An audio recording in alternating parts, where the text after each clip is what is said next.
दूसरी बार गहलोत साहब अपने राजकुमार को राजनीति में स्थापित करने में विफल रहेंगे। एक राजस्थान के तीन बार मुख्यमंत्री रहे हुए एक नेता सिर्फ एक लोकसभा तक सिमट के रह जाए, उनके सामने तो जिन कार्यकर्ताओं ने कांग्रेस में काम किया है बरसों तक, वो सारे उनको परिवार मानना चाहिए। पर अपना परिवारवाद की राजनीति करने वाले गहलोत साहब भी उसी की छाया से बाहर नहीं निकल पा रहे जिस पर गांधी के परिवार से कांग्रेस नहीं निकल पाई। सिर्फ उनका पुत्र विजय रहे, उसके अंदर जोड़ तोड़ करने में लगे हैं और उसमें जिस तरह वो वोट मांग रहे हैं, मैं समझता हूं कि इतने बड़े नेता को शोभा नहीं देता। और आवास योजना के मकान, वो एक अगर ये जनगणना कराएंगे और ये कह रहे हैं हम संपत्ति की जांच करेंगे, जिसके बाद दो मकान एक मकान दूसरे किसी को मिलेगा तो किस तरह का देश में वातावरण बनेगा, ये नहीं देख रहे इनको। चलिए साहब, बहुत बहुत धन्यवाद। अगर 2 घंटे के पश्चात प्रचार थम जाएगा। भारतीय जनता पार्टी अब की बार 400 पार और मिशन 25 को पूरा करेगी।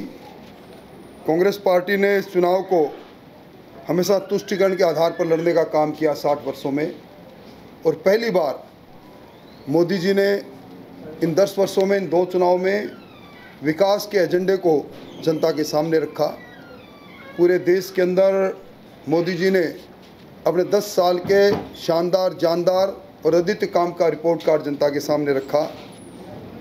अब कांग्रेस ने जो घोषणा पत्र जारी किया है, इनके ईडी गठबंधन ने, उन्होंने कहा है कि वो देश के अंदर संपत्ति की जांच करवाएंगे, किसके पास कितना धन है, और उस सारे संपत्ति की जांच के बाद जिनके पास अधिक संपत्ति है और जो महरूम है किसी न किसी कारण से, गरीबी की रेखा के नीचे है, उनमें उनका बंटवारा करेंगे।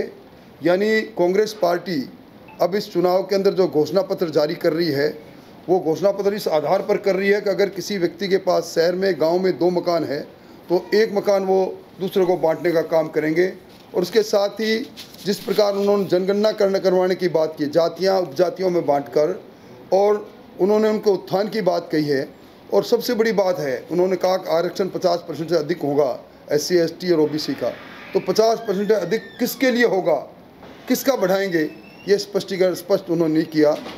राजस्थान की कांग्रेस टुकड़ों में बटी रही इस बार भी, और इस बार भारतीय जनता पार्टी इस अपने डबल इंजन की सरकार के इस 100 दिन के कार्यकाल को लेकर, और इस राजस्थान के अंदर ऐसा कोई घर नहीं जिस घर में मोदी जी के इस कार्यकाल में कोई न कोई जन कल्याण का काम नहीं पहुंचा हो।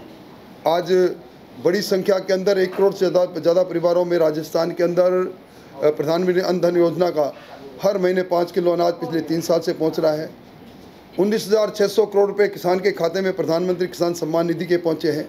राजस्थान में 26,200 करोड़ रुपए प्रधानमंत्री फसल बीमा योजना के पहुंचे हैं। राजस्थान के अंदर अब तक 22 लाख मकान बनकर तैयार हुए, जो 27 लाख होते अगर सरकार की इच्छा शक्ति होती तो, वो भी लोगों के पास पहुंचे हैं। 76 लाख शौचालय बने हैं। अनेकों योजना, और राजस्थान के अंदर आधारभूत संरचनाओं को मजबूत करने के लिए हर जिले के अंदर मेडिकल कॉलेज से लेकर राजस्थान के अंदर 22,000 किलोमीटर का नेशनल हाईवे को, स्टेट हाईवे को नेशनल हाईवे अपग्रेड करने से लेकर अनेकों काम हुए हैं।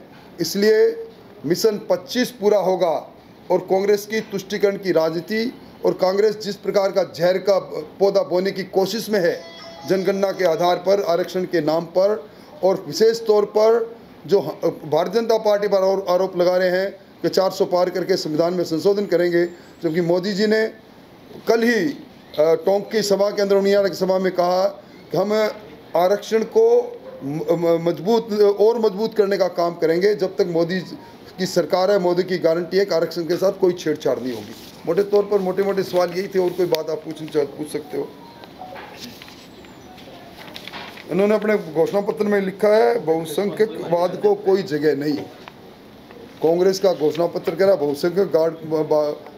बहुसंख्यकवाद को कोई जगह नहीं, और बैंक में बिना किसी भेदभाव के संस्थागत ऋण अल्पसंख्यकों को मिलेगा। इसका मतलब बाकियों की चिंता नहीं है उनको, घोषणा पत्र में लिख रही है।